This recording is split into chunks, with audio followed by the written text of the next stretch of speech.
¿Qué tal amigos? Comenzamos con nuestro resumen internacional en una semana en la que Israel intensificó su ofensiva contra Gaza.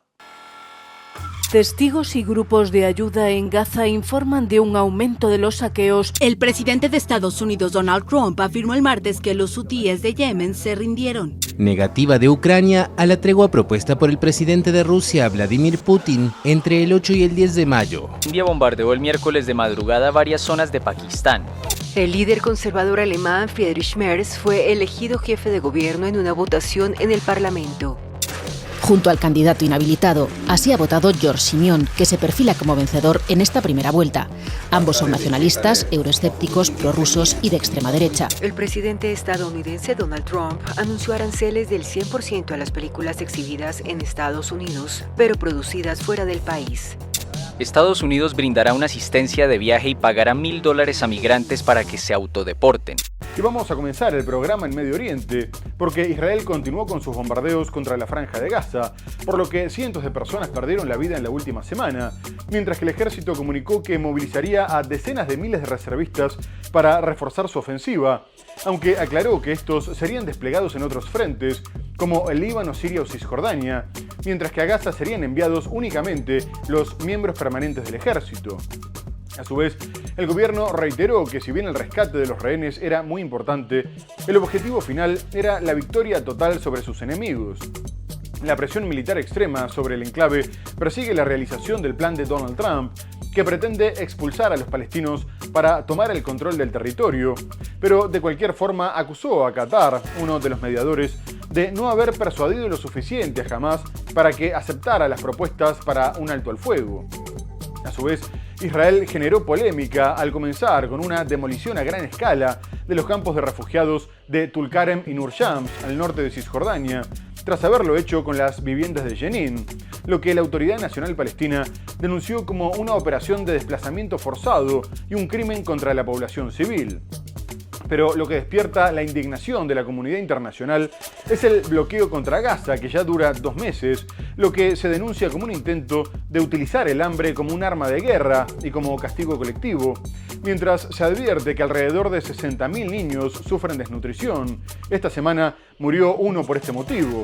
A su vez, la desesperación hizo que se dispararan los saqueos a los almacenes de Naciones Unidas y a las panaderías. Testigos y grupos de ayuda en Gaza informan de un aumento de los saqueos tras el bloqueo israelí de toda la ayuda humanitaria al enclave durante los últimos 2 meses. Desde el miércoles, individuos no identificados, armados o no, han saqueado almacenes de la ONU y de organizaciones humanitarias, así como panaderías y tiendas. Israel afirma que el bloqueo y su intensa campaña militar pretenden presionar a Hamás para que libere a los 59 rehenes que aún tiene en su poder. Más del 80% de la población de Gaza depende de la ayuda humanitaria, según las Naciones Unidas, mientras que las organizaciones de derechos humanos acusan a Israel de utilizar el hambre como arma de guerra.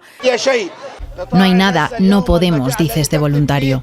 Lo poco que queda tiene un precio impagable. Al riesgo de morir de hambre se suma el de morir por un ataque israelí. Hay casi 80 fallecidos en las últimas 48 horas. Nacen en guerra y mueren en guerra, dice este hombre mientras camina a enterrar a 2 de sus nietos. Mientras tanto, los médicos locales declararon que los ataques israelíes durante la noche en la ciudad de Han Yunis, en el sur de Gaza, han dejado al menos 17 muertos palestinos, entre ellos 5 mujeres y 3 niños. Uno de los ataques mató a 11 personas de la misma familia que se alojaban en el campo de refugiados de la ciudad, según el Hospital Nasser, que recibió a las víctimas. La Agencia de Ayuda Humanitaria de la ONU en Gaza, la UNRWA, dijo que el viernes entregó sus últimas reservas a comedores comunitarios y este martes condenó el bloqueo israelí. Y poco más tarde, el Gabinete de Seguridad de Israel aprobó por unanimidad un plan que incluye la conquista de Gaza y la conservación de los territorios bajo el control del ejército, tras desplazar a toda la población al sur de la franja.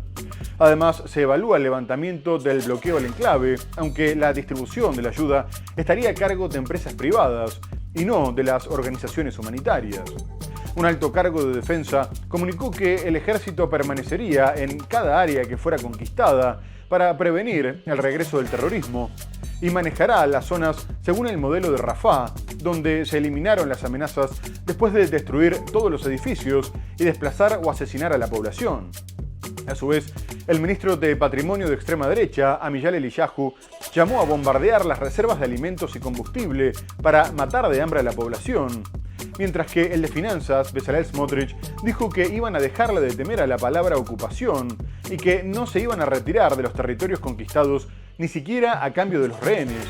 Unas palabras que generaron la condena del Foro de las Familias de los Rehenes, que destacaron que más del 70% de la población prefería su regreso a cualquier ambición territorial.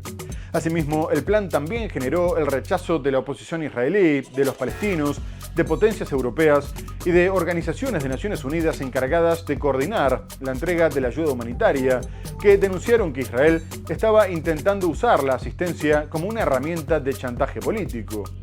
Y en este contexto, Hamás dijo que no tenía sentido entablar negociaciones y pidió presionar a Israel para acabar con la guerra del hambre.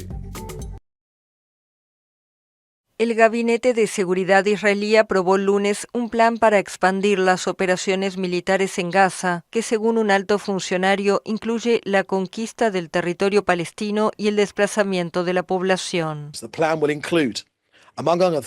El plan incluirá, entre otras cosas, la expansión y el mantenimiento de territorios, no la ocupación, la expansión y el mantenimiento de territorios y el traslado de la población de Gaza al sur para su propia defensa y para negar a Hamás la posibilidad de capturar suministros humanitarios, además de que habrá ataques poderosos contra Hamás. El lunes, el Gabinete de Seguridad aprobó también la posibilidad de realizar distribuciones humanitarias en Gaza si fuera necesario. Israel impuso un estricto bloqueo en el territorio desde el 2 de marzo y sostiene que actualmente hay suficiente comida en el territorio. Hamás dijo el lunes que el plan israelí para la entrega de ayuda en Gaza equivale a un chantaje político y culpó a Israel de lo que calificó catástrofe humanitaria que viven los cerca de 2.400.000 gazatíes. Por su parte, el Consejo Noruego para los Refugiados, una ONG, denunció el lunes que el plan del gobierno israelí es contrario a los principios humanitarios. El propósito aquí parece ser dar ayuda limitada solo a algunos puntos de concentración.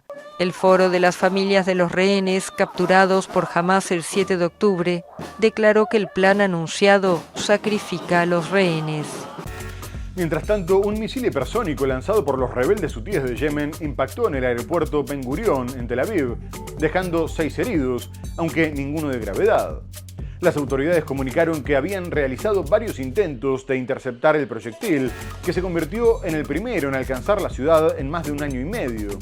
El ataque obligó a cerrar el aeropuerto y si bien poco más tarde se ordenó reabrir el tráfico aéreo, varias compañías decidieron suspender sus vuelos.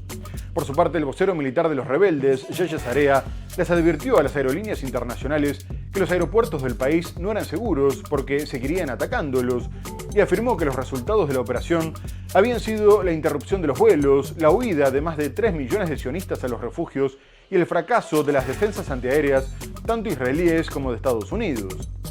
Además, agregó que se mantendrían firmes ante las agresiones de Estados Unidos y que no abandonarían su deber religioso, moral y humanitario con el oprimido pueblo palestino.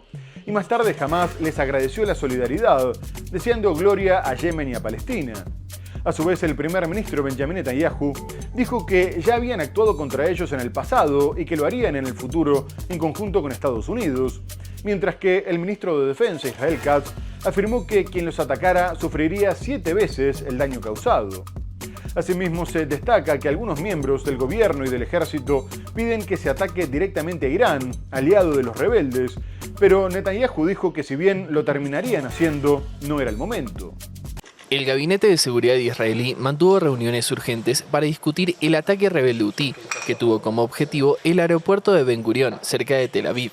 El premier Benjamin Netanyahu prometió una respuesta sin revelar más información, y una vez más acusa a Irán de estar detrás del ataque, siendo la República Islámica un firme partidario de los rebeldes chiitas. Tomaremos medidas muy firmes contra ellos y nunca olvidaremos que actúan con el apoyo de su protector, Irán. Haremos lo que sea necesario para garantizar nuestra seguridad, responder eficazmente y advertir a Irán que esto no puede continuar. Esta es la primera vez que un misil cae dentro del perímetro del aeropuerto. El proyectil cavó un cráter a unos cientos de metros de la terminal principal.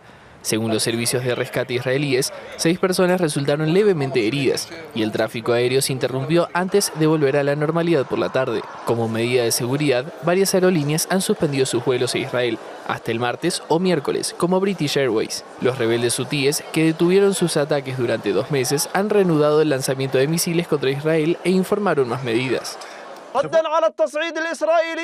Las Fuerzas Armadas de Yemen anuncian que trabajarán para imponer un bloqueo integral al enemigo israelí, atacando rápidamente aeropuertos, en particular la terminal de Lod, conocido en Israel como Aeropuerto Ben Gurion. También seguirán atacando barcos en las costas de Yemen cuando sospechen que están vinculados a Israel. Incluso los rebeldes hutíes son el objetivo de Estados Unidos, que ha intensificado los bombardeos a sus posiciones desde el regreso de Donald Trump a la Casa Blanca.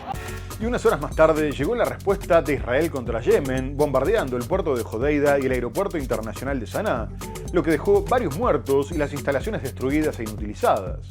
A su vez, tanto Benjamin Netanyahu como el secretario de Defensa, Israel Katz, dijeron que esperaban que Irán haya entendido el mensaje de aviso. Pero la sorpresa llegó después de que Donald Trump anunciara que los hutíes se habían rendido y que habían aceptado dar por terminados los ataques a los buques mercantes que cruzaban el Mar Rojo, a cambio de que Estados Unidos dejara de bombardearlos, un resultado que fue confirmado por el gobierno de Omán, que hizo de mediador. El mandatario norteamericano dijo que los rebeldes habían dado el primer paso para el acuerdo, pidiéndoles por favor que cesaran el intercambio de hostilidades, por lo que agregó que les iban a tomar la palabra e iban a suspender los ataques contra Yemen. El Pentágono había comunicado que más de 1000 objetivos rebeldes habían sido alcanzados desde mediados de marzo, pero no se esperaba que los hutíes fueran a dar este paso, ya que, como vimos, unas horas antes habían asegurado que no dejarían de mostrar su apoyo a los palestinos de Gaza con sus ataques a los buques o con más agresiones a Israel. Además, la cúpula insurgente adelantó que los recientes ataques en su contra no iban a quedar sin respuesta, por lo que no se espera que el acuerdo con Washington rebaje demasiado la tensión con Israel. A su vez, el secretario de Estado Marco Rubio dijo que siempre fue un tema de libertad de navegación y que sus ataques tenían como único objetivo garantizar el comercio marítimo. El presidente de Estados Unidos, Donald Trump, afirmó el martes que los hutíes de Yemen se rindieron.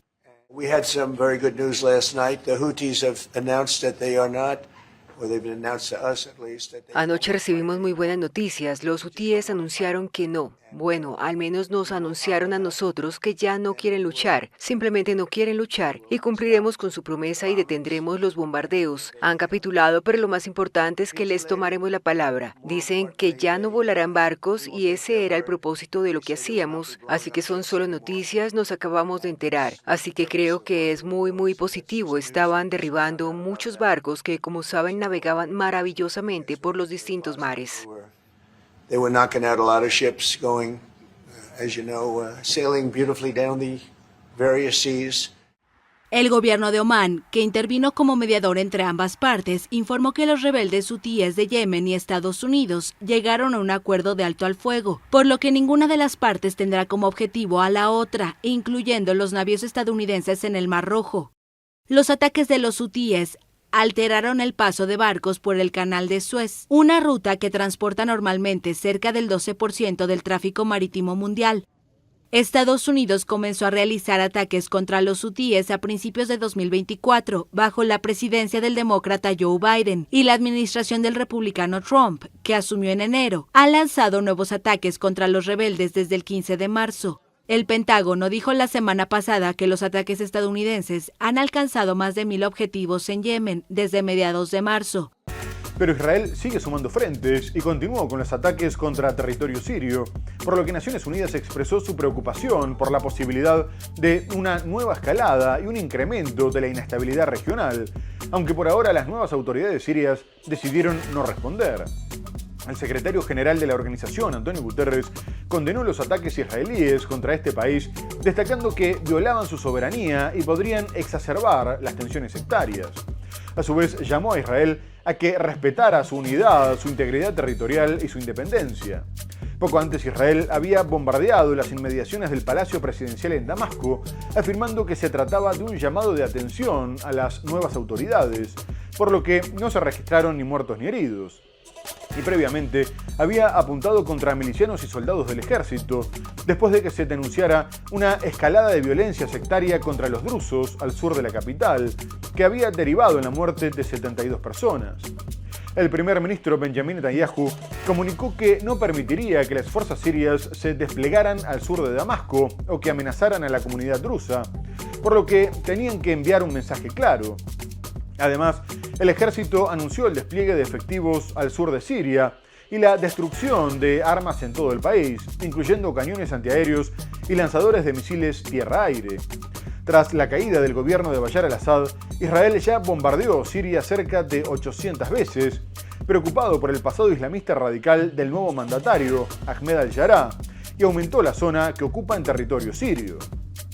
La Fuerza Aérea de Israel lanzó un ataque cerca del Palacio Presidencial de Siria en una advertencia al gobierno de Damasco para que detenga los ataques contra la minoría drusa del país. Decenas de personas han muerto en los enfrentamientos entre fuerzas progubernamentales y milicias drusas cerca de la capital siria, Damasco.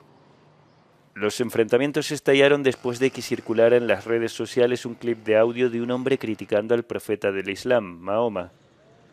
El audio se atribuyó a un clérigo druso, pero el nuevo gobierno sirio confirmó que el hombre no estaba implicado.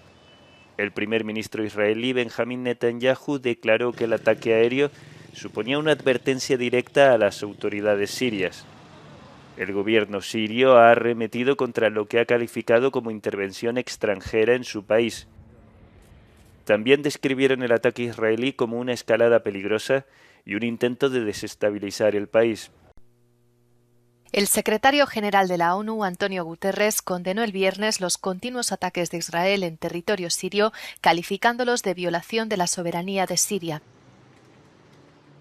En una conferencia de prensa, un portavoz de Guterres dijo que el jefe de la ONU seguía con mucha preocupación las tensiones en ciertas zonas de la capital siria, Damasco.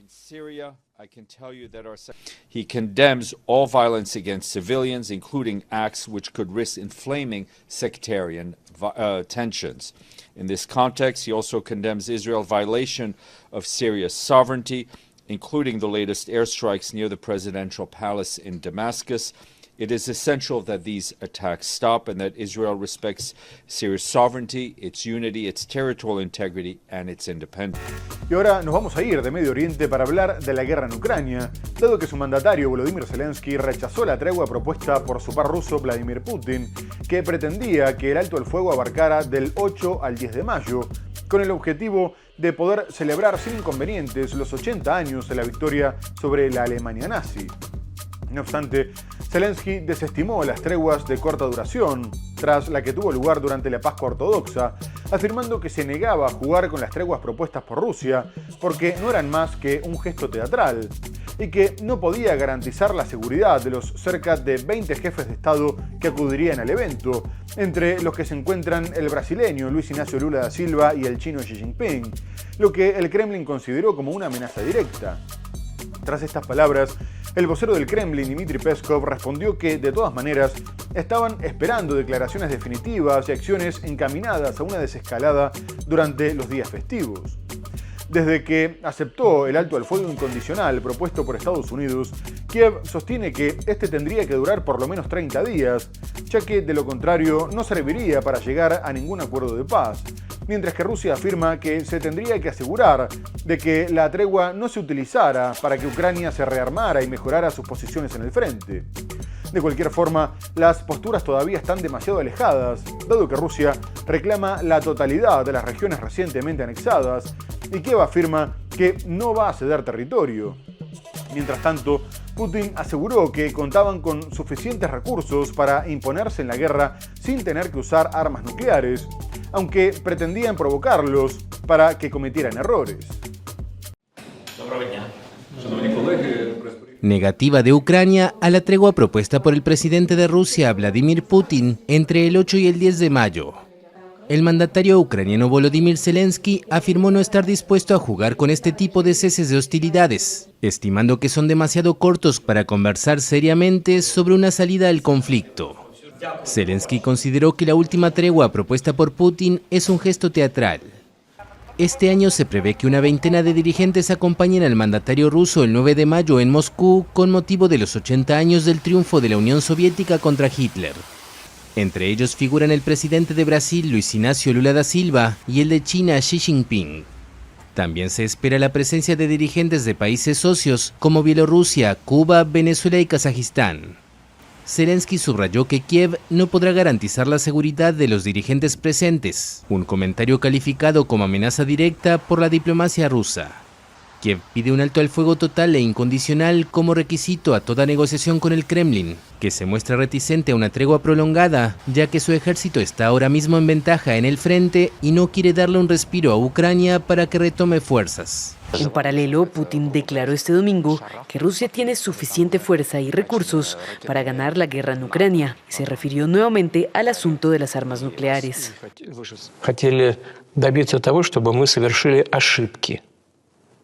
Querían provocarnos, como usted mismo dijo, querían que cometiéramos errores. No hubo necesidad de usar las armas de las que habló, y espero que no sean necesarias. Tenemos la fuerza y los medios suficientes para llevar lo que comenzó en 2022 a su conclusión lógica, con el resultado que Rusia exige.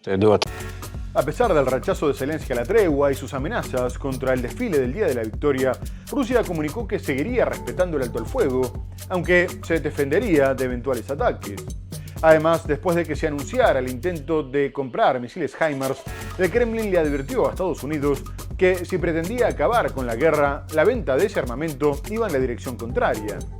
No obstante, Washington dio un paso al costado en las negociaciones después de conseguir lo que quería, ya que finalmente firmó el acuerdo de minerales con Ucrania para la explotación conjunta de los recursos del país eslavo, aunque la mayoría de las tierras raras que pretendía Donald Trump estarían en las regiones anexadas por Rusia, mientras que otro tanto está en el óblast de Dnipropetrovsk, hacia donde se dirigen las tropas rusas.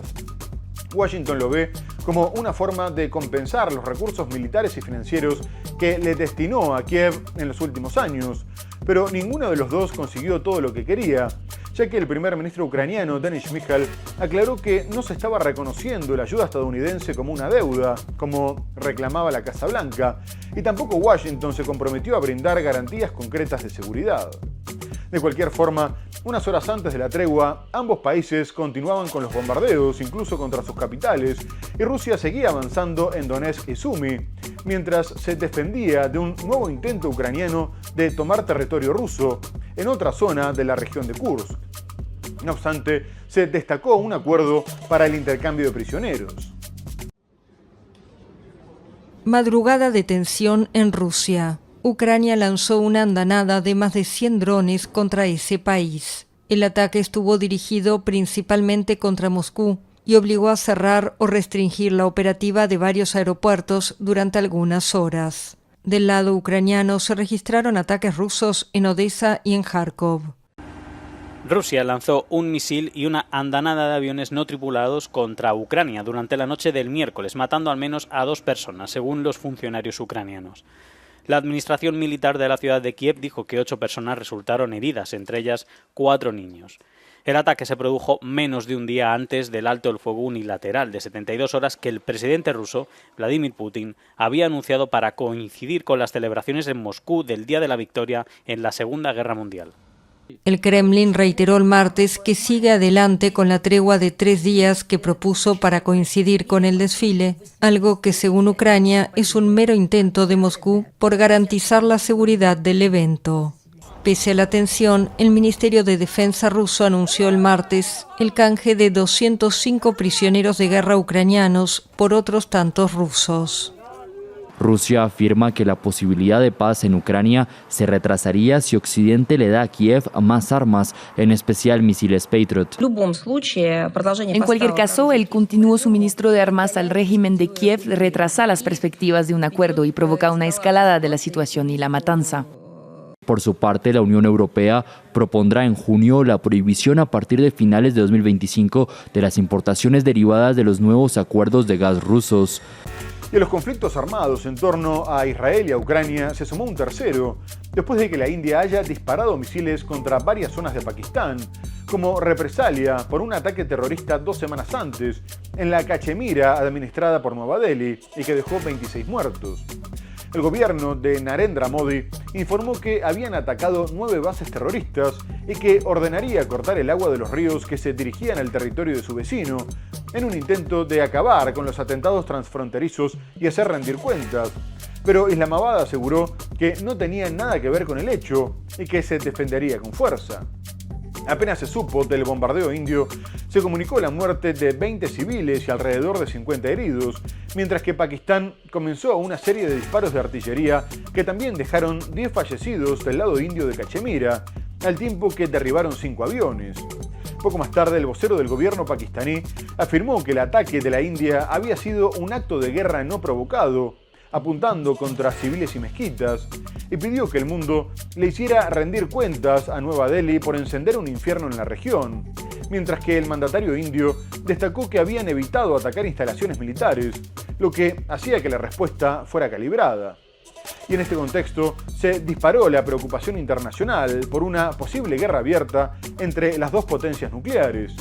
Rusia pidió actuar con moderación para evitar que la situación siguiera escalando. Turquía llamó a actuar con sentido común para evitar una guerra total. Y Estados Unidos intentó abrir un canal de comunicación entre las partes. India bombardeó el miércoles de madrugada varias zonas de Pakistán. Una veintena de civiles murieron y casi medio centenar resultaron heridos en los ataques indios con misiles en territorio pakistaní.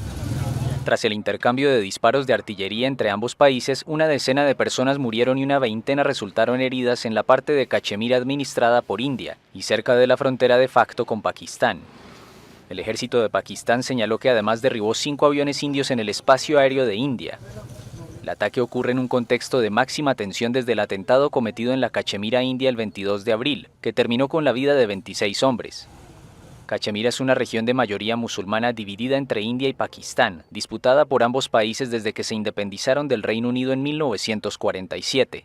Poco antes de esos bombardeos, Nueva Delhi amenazó con cortar el agua de varios ríos que nacen en su territorio y discurren por Pakistán en represalia por el atentado de abril. Numerosos expertos temen una confrontación militar abierta entre estas dos potencias nucleares. They attacked our civilians, they attacked our mosque today, they attacked 5 localities.